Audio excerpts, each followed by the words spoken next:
Sí. Muchas gracias por las ponencias muy interesantes. Mi pregunta va dirigida a los frankfurtianos. Bueno, es una pregunta que yo me hago y que les comparto mi problema existencial, mi crisis existencial, para utilizar el término. Bueno, como sabemos, el término inconsciente o el concepto inconsciente en Freud podría ser como esto otro de la razón, que viene a poner en crisis el cierre absoluto de la conciencia, del yo, de esta conciencia que se autoafirma.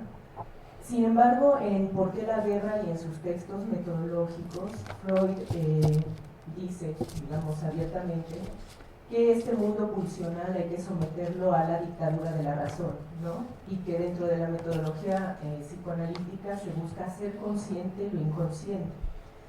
Mi pregunta es si con este gesto Freud no está nuevamente intentando cerrar a la conciencia y sacar esta otredad o esta alteridad llamada inconsciente, al querer volver consciente lo inconsciente. ¿Cómo lo pensarían ustedes desde, por ejemplo, esta razón crítica o desde la noción de crisis que el mismo psicoanálisis introduce, pero que al parecer vuelve a caer en la trampa de la razón, ¿no?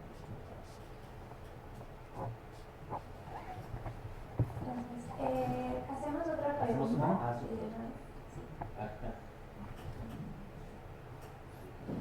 Bueno, una pregunta para Rebeca Maldonado y una para Carlos Herrera, esperando que va a ser breve. Me parece muy instructivo, ¿no? Y muy importante todo el horizonte que has planteado. Creo que la exploración de estas disposiciones afectivas fundamentales, ¿no? Como límites de la modernidad, es realmente un campo que todavía tiene muchísimo por explorarse, ¿no? Esto realmente ha sido muy poco explorado y creo que has trazado una ruta, ¿no? De templos fundamentales y su condición histórica, ¿no? O la historicidad que tiene, ¿no? Creo que esto es algo fundamental. En la descripción de Nishitani, como, digamos, cuando tratabas la nihilidad como un continuo no ser, en Tanabe me quedó muy claro que había un problema que aparecía la torsión. Pero ¿cómo estaría Nishitani? Esa es la pregunta. Y brevemente a Carlos, sería fascinante haber escuchado tu versión de Benjamin. Solamente de manera breve, ¿ves que introduce una alternativa? O ya que estabas describiendo una historia, digamos, que iba radicalizándose en una cierta dirección, Benjamin sería otra rama, implica una alternativa a los propios frankfurtianos. Gracias. ¿Habría alguna otra pregunta o pasamos a las respuestas? Sí.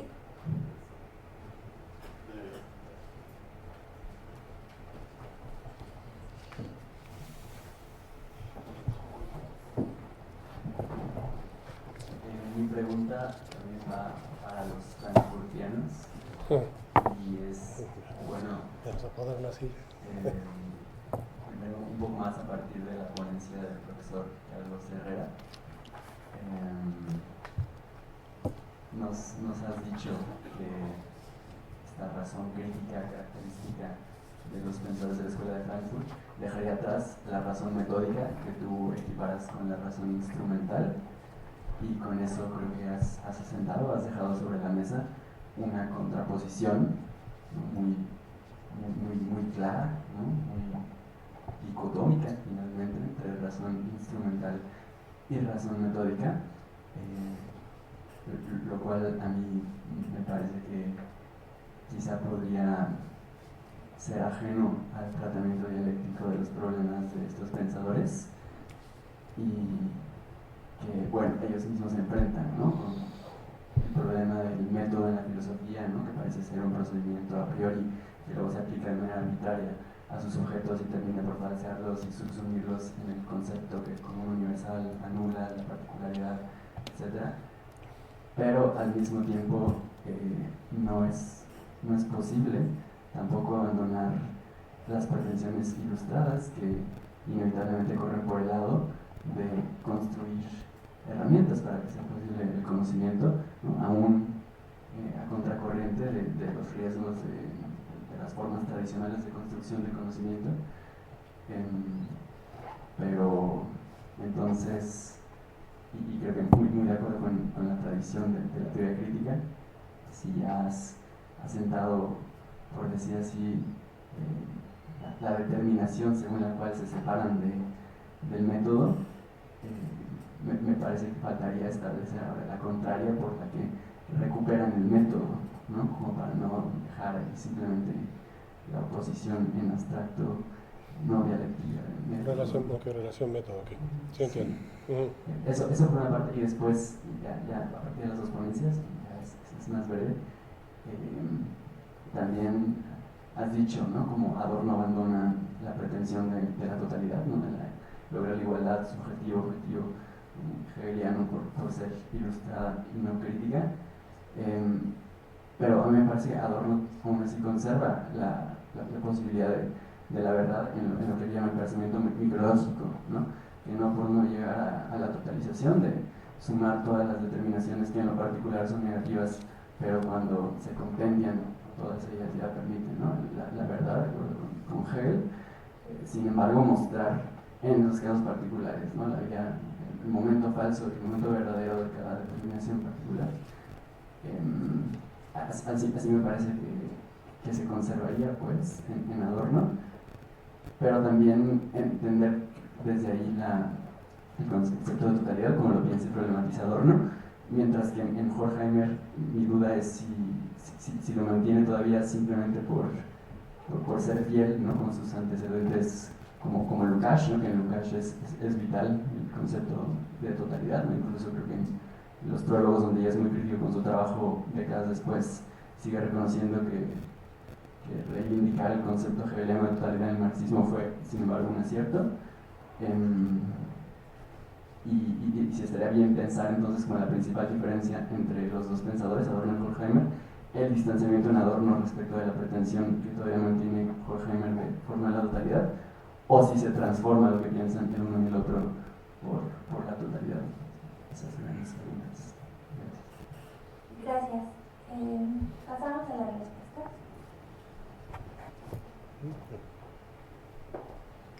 Empezamos como dimos la... Sí, como como la pregunta de Natalia. Sí, empezamos así como la conferencia, ¿no? Me parece bien. Sí, en lo que mencionas acerca de la cuestión del inconsciente, de volver consciente lo inconsciente, no cae en la trampa de la razón.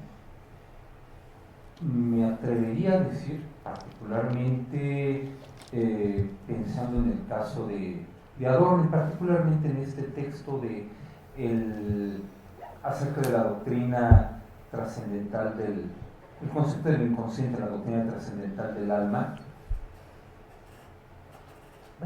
y también en los escritos posteriores donde está hablando de psicología y sociología, que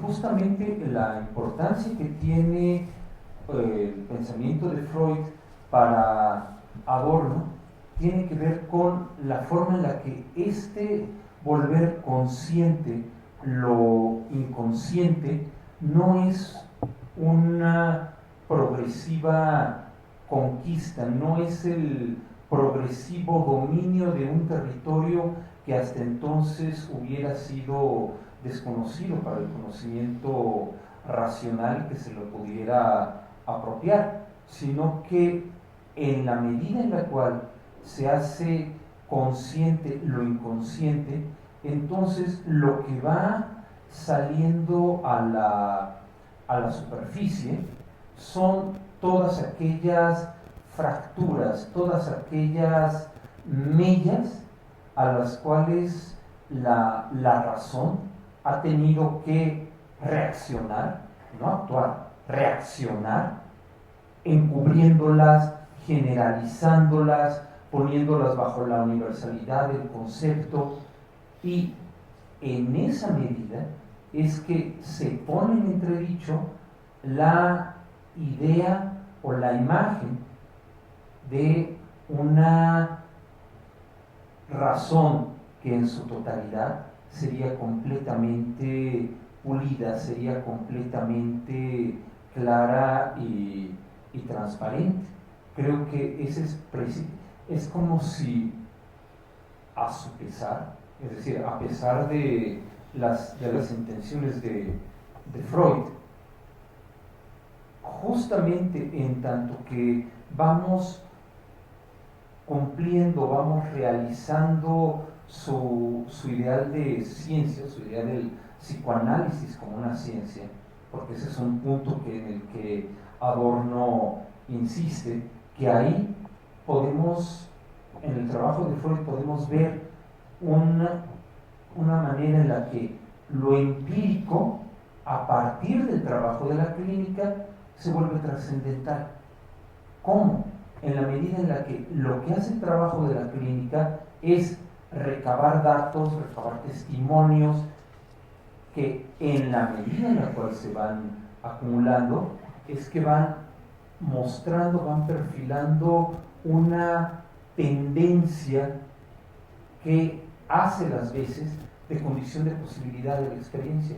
Es decir, lo trascendental tendría, a partir de Freud, más un sentido espacial, más un sentido geográfico, que el sentido de un tipo de conocimiento que de origen es cualitativamente distinto al conocimiento empírico, porque lo que está haciendo es como mostrar una desviación la desviación de una curva, la desviación de una pendiente.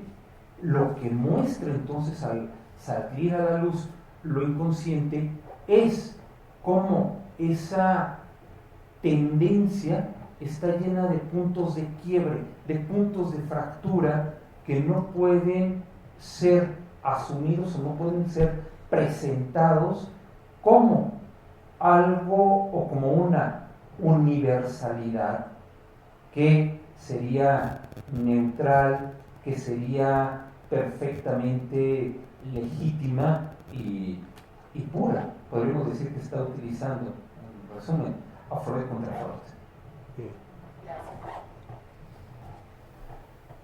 Sí, bueno, me parece muy interesante lo que dice Jorge, y yo creo que lo que habrá que pensar, o sea, aquí existiría también otro fundamental que habría que mencionar, y cuyo libro, digamos, va a representar una de las lecturas clásicas del freudomarxismo y desde la teoría crítica, que es Marcuse, ¿no? O sea, Eros y civilización.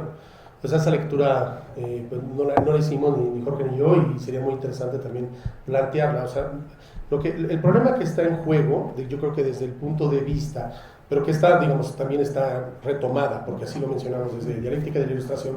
O sea, aquí lo que está en juego es el problema de la llamada represión y la naturaleza no conciliada, ¿no? Es decir, ellos toman, o sea, tanto los tres, tanto Adorno como Horkheimer como Marcuse, toman o ven a Freud como una especie de representación de esta misma lógica de la modernidad y de esta misma lógica o sea, no lo verían como un caso distinto, como algo que saliera de ese proceso, sino lo verían como la confirmación de lo que ha sido la razón. O sea, la razón no definida desde la ilustración, sino la razón definida desde la crítica a la ilustración. O sea, Freud sería un ilustrado en este sentido. Y en ese proceso Freud sería aquel que estaría pensando, o sea, estaría en conjugación con la idea del sometimiento de la naturaleza. Y el sometimiento de la naturaleza como todo que es externo, todo aquello que se nos presenta como lo incierto, lo extraño, etcétera, etcétera, todo lo que le quieran poner. Entonces la razón funge como aquello como lo irracional, pues, ¿no? Como el momento de lo irracional que tiene que ser sometido por el momento de lo racional, ¿no? Eso sería, o sea, digamos, Freud jugaría con ese proyecto. Lo que pasa es que lo alcanzaría una definición, digamos, más precisa, de las motivaciones y de la propia, ¿cómo decirlo?, de la propia caracterización de lo que es la naturaleza, tanto en el sentido de lo externo como la naturaleza interna, o sea, las pulsiones, ¿no? Todo el mundo de las pulsiones. Entonces, la caracterización más precisa sería que en última instancia esa naturaleza, digamos, no estaría más que sometida a una especie de, y aquí lo conectaría yo con Schopenhauer sobre todo, una especie de voluntad de vida. O sea, una voluntad de vida irracional en última instancia, el principio individuationis, el egoísmo central de los sujetos, que es irracional y que tiene que ser sometido por un principio de razón que lo reconecte con la sociedad o que lo conecte con la sociedad, o sea, que forme al sujeto en conexión con la propia sociedad.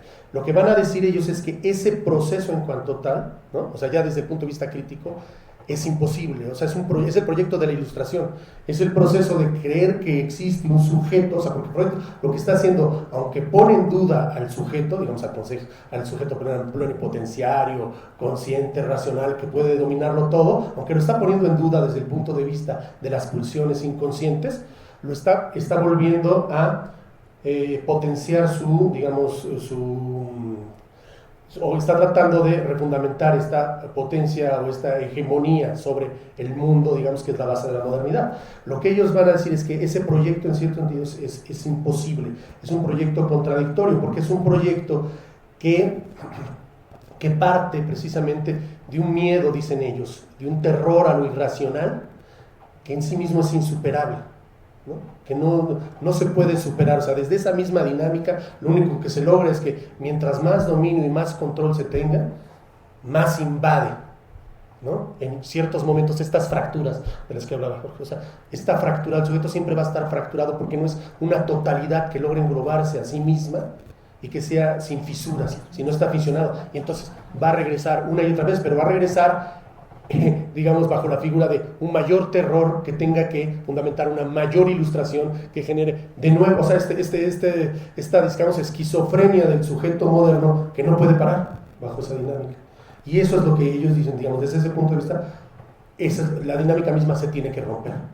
Y hay un cambio, ellos defienden sí la razón, sí, pero ya no como este principio de dominio, de conocimiento y de sometimiento. Para ellos van juntos, algo que luego Foucault, será un tema de Foucault, ¿no? El saber poder, ¿no? Entonces, para lograr romper la Ilustración hay que romper esta unidad saber poder.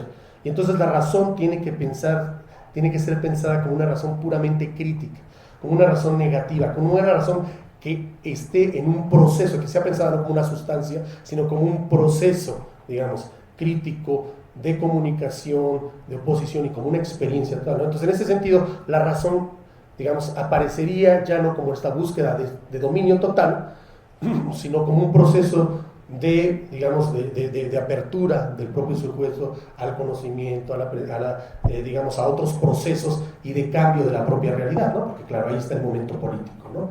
Pero bueno, en términos generales, yo por ahí le entraría, ¿no? Marcuse es muy interesante porque Marcuse, lo señalo en 3 patadas, lo que está haciendo es que va a recuperar algo de Freud, o sea, él va a ver que en cierto sentido la represión es insuperable en forma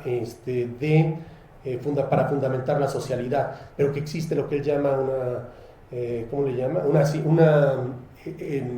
Una represión excedente.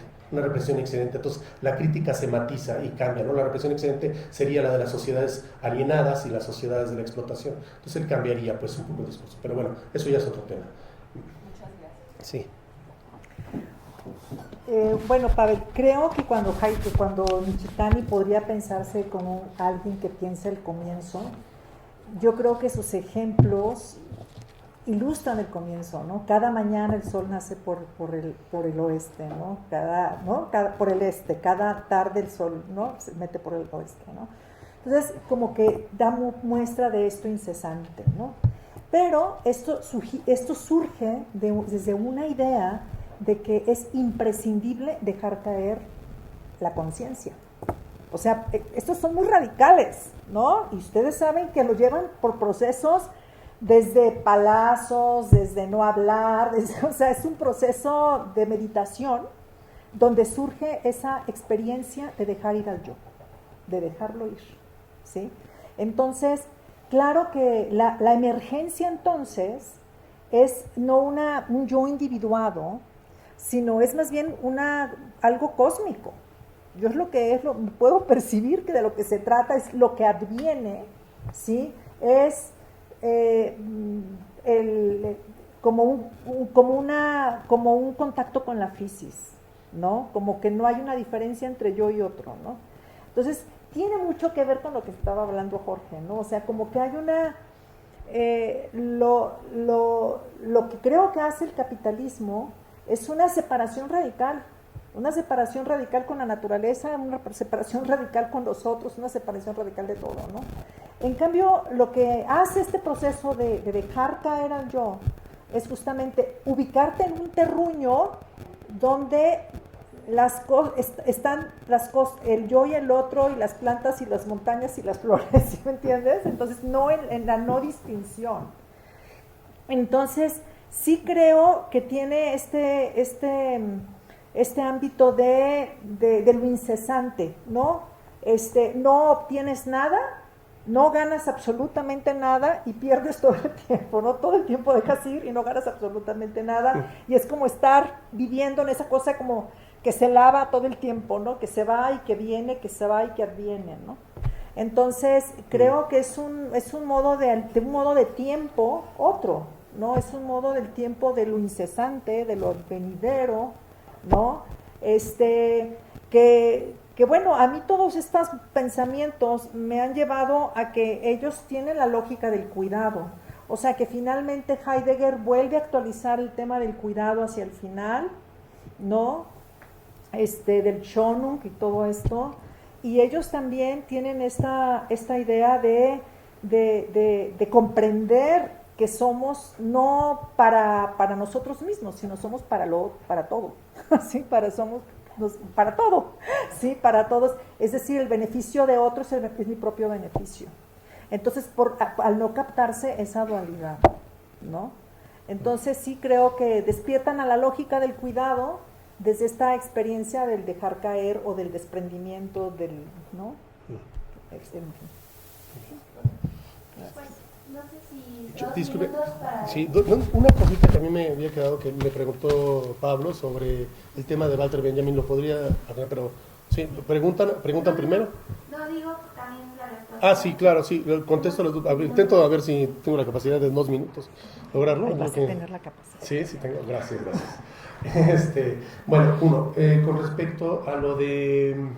Bueno, menciono rápido lo del método, ¿no? Y luego termino con esto. O sea, la cuestión del método, lo que yo decía, no tenía tiempo, o sea, en cierto sentido lo trato de ir demostrando, pero no lo puedo mostrar totalmente, es que esa razón metódica va a ir derivando en una razón instrumental, ¿no? Y que esa razón, esa prioridad del método sobre la ciencia, que luego va a hablar Nietzsche, de la que no va a hablar Nietzsche, digamos, es un proceso, no es algo que nace inmediatamente. Por eso hablaba de cierta unidad de la crítica y el método desde Descartes, o sea, en verdad nace, o sea, Descartes es un crítico y hay que entender la potencia de su crítica en términos de la modernidad, igual de Kant, y bueno, podremos mencionar a muchos autores, ¿no? Spinoza, etc. Pero, digamos, cuando hay esa escisión, cuando empieza a darse esa escisión, sobre todo con la aparición o la introducción, digamos, del pensamiento hegeliano, ¿no? Y del idealismo alemán en general, en la que se va a dar esto que luego se conocerá, sobre todo en el marxismo, como la unidad método-objeto, ¿no? Cuando se da ese proceso, hay una escisión muy fuerte, una escisión que ya es una herida que ya no se logra cerrar, por decirlo así, ¿no? O sea, la razón metódica se va alejando, sobre todo después también de la intervención de Kant, se va haciendo cada vez más una razón puramente instrumental que abandona, digamos, el método, el momento crítico, ¿no? El momento de cuestionamiento de los fundamentos. Y esto es así en parte porque, digamos, explicados desde Marx, ¿no? Y explicados del marxismo crítico, diríamos, esto está ligado a la propia historia de la evolución de la sociedad moderna, o sea, no va separado, ¿no? O sea, la superación de su fase revolucionaria, ¿no? en el capitalismo, a la fase de la conservación, ¿no? Del poder, que sobre todo se da hacia la segunda mitad del siglo XIX, después de la Revolución Europea de 1848, pero que ya empieza a mostrar signos de distanciamiento desde la intervención del idealismo alemán y sobre todo Hegel, Bueno, por ahí respondería eso, ¿no? Y lo otro sería lo de Walter Benjamin. Lo de Walter Benjamin tendría que ver con dos momentos. O sea, si se siguió más o menos la idea que yo estaba trazando de la crítica, de la teoría crítica, el hilo conductor pues sería como una crítica a toda esta especie de ilusiones, yo les llamaría pues como el libro de Bolívar Echeverría, ¿no? Las ilusiones de la modernidad. Entonces esta destrucción paulatina de todas las ilusiones de la modernidad, Walter Benjamin intervendría desde mi punto de vista de una manera muy radical en dos momentos. El primero tendría que ver con, digamos, el torcimiento, podríamos decir, el retorcimiento del concepto de ideología que va a tener en él, en el momento en el que al ir desarrollando toda la idea de los pasajes de París, va a hablar del paso de la famosa imagen de la ideología como la cámara oscura a la linterna mágica, ¿no? La cámara oscura como aquello que volteaba la realidad, o sea, la realidad, digamos, pero que existía, digamos, de alguna manera, una realidad puesta de cabeza, a la idea benjaminiana de la linterna mágica como una ficcionalización de las ficciones. Lo que se invierten son imágenes de las imágenes, ¿no? Entonces ahí ya hay un cambio, porque ya no hay una referencia última a la idea de un punto de dónde asentarse. Y de eso va a tener consecuencias para la lectura de Walter Benjamin sobre el valor de uso, también en la época de los pasajes de París y todo eso, ¿no? O sea, y ahí el tema va a ser que Benjamin es un poco más complicado, no lo puedo explicar totalmente porque está conectado con el origen del drama barroco alemán y las categorías de alegoría y símbolo, ¿no? Entonces va a decir que de alguna manera la mercancía es la alegoría, digamos, moderna, por alegoría entiende como una especie de naturaleza mortificada, naturaleza que ha sido sometida a un proceso de tortura, ¿no? Y él va a leerlo desde una naturaleza que, desde un punto de vista de la resimbolización, ¿no? Que ya no puede entonces partir de una lectura, digamos, de un valor de uso, digamos como punto de partida último o real, ¿no? Desde el que se pueda hacer la crítica, sino que se tiene que admitir que de alguna manera toda la naturaleza está ya previamente simbolizada y que lo que hay que hacer es enfrentar contra esta alegorización mercantil del mundo a una remitificación simbólica del mundo, y esa remitificación simbólica ya no sería el mito en el sentido tradicional, sería un mito moderno, por decirlo así, que revivificara a los objetos, a los sujetos muertos, ¿no? Y diera la posibilidad de otra lectura, y ahí que termina en alguna manera es una cosa que quiero trabajar, trazando la línea de esta lucha entre el anticristo y el Mesías, ¿no? Y esa es la lucha que él va a trazar, pero ya en esa lectura mítico-moderna que abandona ya el último resquicio, digamos, de racionalidad, podríamos decirlo, y que luego va a ser de racionalidad en el sentido antiguo. Y finalmente es algo que habría que pensar, porque aquí yo sé que es problemático, con el tema de lo que luego Baudrillard va a llamar el fetichismo del valor de uso, y que yo creo que en cierto sentido el primero que lo plantearía, no de esa manera, no como lo hace Baudrillard en esta manera muy fuerte, ¿no? Fetichismo del valor de uso, es Benjamin, el primero que se iría por esa línea, ¿no? Entonces, bueno, es muy interesante, ¿no? Pero bueno, aquí lo dejo. Muchas gracias. Muchas gracias por todas las ponencias. Se acabó el día, pero el tiempo, pero seguimos pensando. Gracias. Gracias.